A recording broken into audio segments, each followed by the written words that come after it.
Baik, selamat malam dan salam sejahtera untuk kita semua.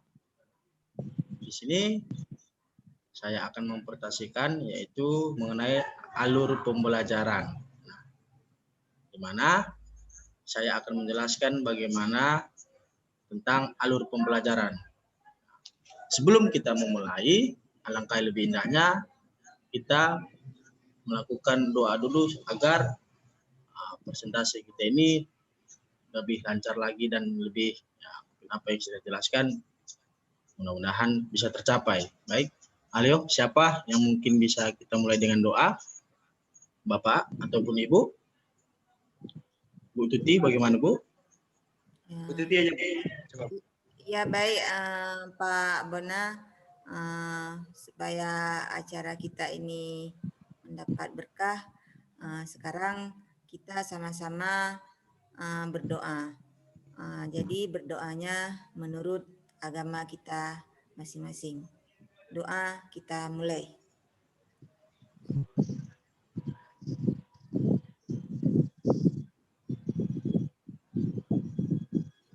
Doa selesai.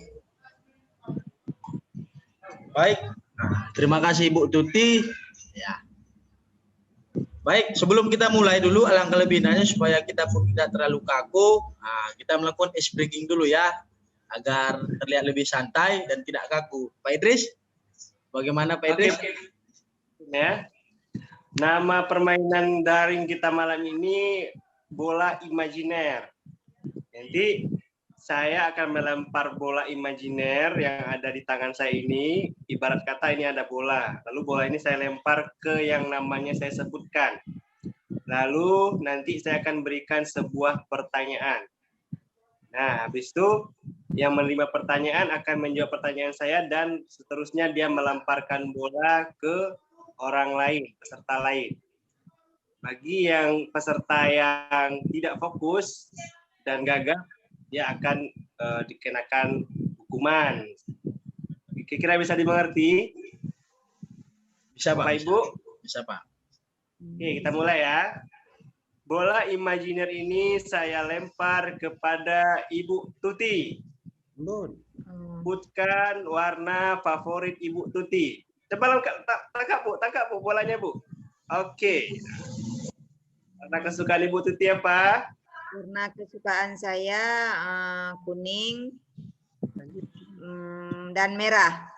Nah, sekarang coba Bu, lempar bolanya lagi Bu sama yang lain Bu, peserta lain Bu. Tangannya Bu, bola imajiner ini saya lempar kepada Pak Bona. Bola imajinasi akan saya lemparkan kepada Pak Bona. Oke, pertanyaannya Bu. Coba Bapak sebutkan makanan dari kesukaan Bapak. Oh, makanan kesukaan saya yaitu ayam penyet dengan dan ubi. Oke, ya. Gagap ya. Ini kan sebenarnya kalau udah kena hukuman ini kalau kita rame ya. Baik. Ya, Pak. Oke, lanjut. Terima kasih Pak Idris atas sesi breakingnya ya supaya tidak terlalu kaku. Nah, baik kita lanjut. Di sini saya akan mempresentasikan yaitu mengenai alur tujuan pembelajaran. Nah, di sini dalam alur tujuan pembelajaran itu, nah, di sini kita akan jelaskan apa itu alur tujuan pembelajaran. Nah, itu konsep alur pembelajaran. Setelah itu prinsip penyusunan alur tujuan pembelajaran. Dan yang terakhir yaitu prosedur penyusunan alur tujuan pembelajaran. Nah, dari itu kita itu harus mengenal yaitu apa itu alur tujuan pembelajaran.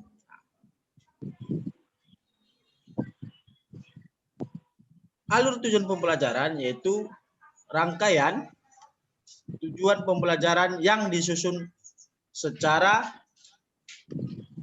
menurut urutan pembelajaran sejak awal hingga akhir ini. Artinya begini. Alur tujuan pembelajaran ini disusun dari awal hingga akhir. Agar apa? Agar tercapainya tujuan pembelajaran yang dibuat. Nah, maka dari itu, kita semua harus bisa menyusun yaitu tujuan pembelajarannya.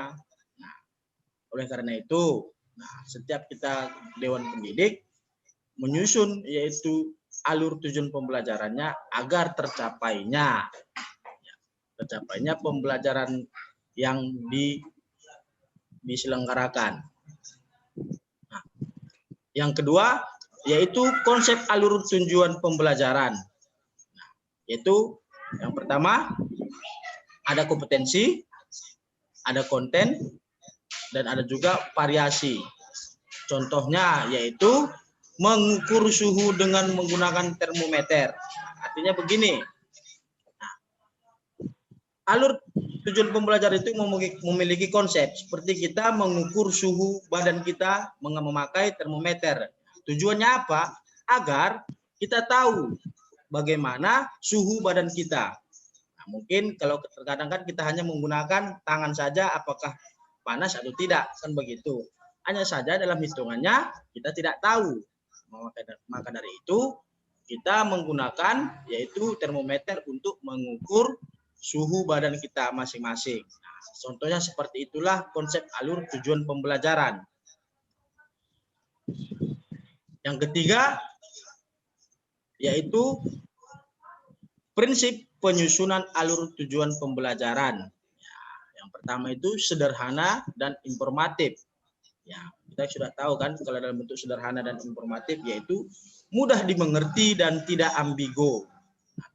Yang kedua yaitu esensial dan kontekstual, yaitu relevan dengan kehidupan nyata, bermakna dan menarik. Setelah itu berkesinambungan, yaitu sistematis dan saling berkaitan antara fase. Yang keempat yaitu memuat 3 aspek kompetensi. Apa sajakah 3 aspek kompetensi tersebut? Ada pengetahuan, keterampilan, dan sikap. Yang kelima yaitu merdeka belajar. Nah, sesuai dengan sekolah penggerak yang disusun oleh SM sekarang yaitu merdeka belajar, yaitu sesuai dengan gaya belajar peserta didik agar gaya belajar peserta didik itu pun tidak kaku dan tidak lagi seperti ya hanya yang orang-orang pintar saja. Nah, maka dari itu dibuat yaitu dengan gaya merdeka belajar sesuai dengan gaya belajar peserta didik masing-masing. Yang keenam yaitu operasional dan aplikatif, yaitu acuan menyusun modul ajar. Artinya begini, kita harus memiliki pacuan bagaimana menyusun modul ajar. Nah, contohnya seperti kita membuat RPP. Nah, kita kan sudah menyusun RPP. Setelah itu kita pasti membuat acuannya bagaimana. Sudah tercapai acuannya, nah, dan sudah tersusun, maka kita akan mampu setelah melihat dari operasional modul ajar. Yang ketujuh yaitu adaptif dan fleksibel, yaitu sesuai ruang lingkup pembelajaran, yaitu waktu, gaya belajar anak, dan gaya keadaan sekitar. Artinya begini, kita harus beradaptasi bagaimana menghadapi yaitu peserta didik. Dan gaya belajar kita pun harus sesuai. Terkadang mungkin gaya belajar kita seperti ya, hanya mungkin terpacuannya buku, ya. Tidak juga, ya harus lebih rileks, lebih santai agar pembelajaran tersebut mudah tercapai. Nah, seperti itu. Dan yang keempat yaitu prosedur penyusunan alur tujuan pembelajaran. Nah, di sini ada 7, yaitu pertama dulu tentukan lingkup materi dan materi utama setiap tujuan pembelajaran. Nah, Artinya gini, setiap tujuan pembelajaran dapat memiliki lebih dari satu lingkup materi dan materi utama. Yang kedua, berdasarkan perumusan tahun pembelajaran, tentukan jumlah jam pelajaran yang diperlukan.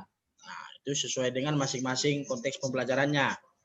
Yang ketiga, yaitu melakukan analisis konteks pembelajaran yang memuat materi dan kompetensi pengetahuan, keterampilan, dan sikap. Yang keempat, identifikasi kompetensi di akhir fase dan kompetensi-kompetensi yang sebelumnya yang perlu dikuasai peserta didik sebelum mencapai kompetensi di akhir fase. Artinya begini, kita harus mengidentifikasi bagaimana kompetensinya. Sebelum kita memulainya, kita lihat bagaimana fasenya dari awal hingga akhir. Jadi kita tahu konteks peserta didik itu bagaimana hasilnya. Yang kelima, yaitu melakukan analisis setiap elemen ataupun suplemen profil pelajar Pancasila yang sesuai dengan mata pelajaran dan capaian pembelajaran pada fase. Artinya begini, nah, kita sudah tahu yaitu profil pelajar Pancasila. Jadi kita harus menganalisis bagaimana yaitu pembelajaran profil Pancasila. Mungkin kita sudah mendengarkan dan sudah diterangkan dari awal bagaimana yaitu tentang profil Pancasila. Yang keenam yaitu berdasarkan identifikasi kompetensi inti di akhir fase. Rumuskan tujuan pembelajaran dengan mempertimbangkan kompetensi yang akan dicapai. Pemahaman yang bermakna yang akan dipahami dan variasi, keterampilan berpikir apa yang perlu dikuasai siswa untuk mencapai tujuan pembelajaran. Artinya begini, berdasarkan identifikasi yang sudah kita lakukan dari awal sampai melakukan yaitu analisis setiap elemen. Nah, kita sudah mengidentifikasinya bagaimana, yaitu pasti tetap mempertimbangkan bagaimana hasil yang dicapai oleh peserta didik. Jangan hanya akhirnya saja. Kita lihat prosesnya bagaimana.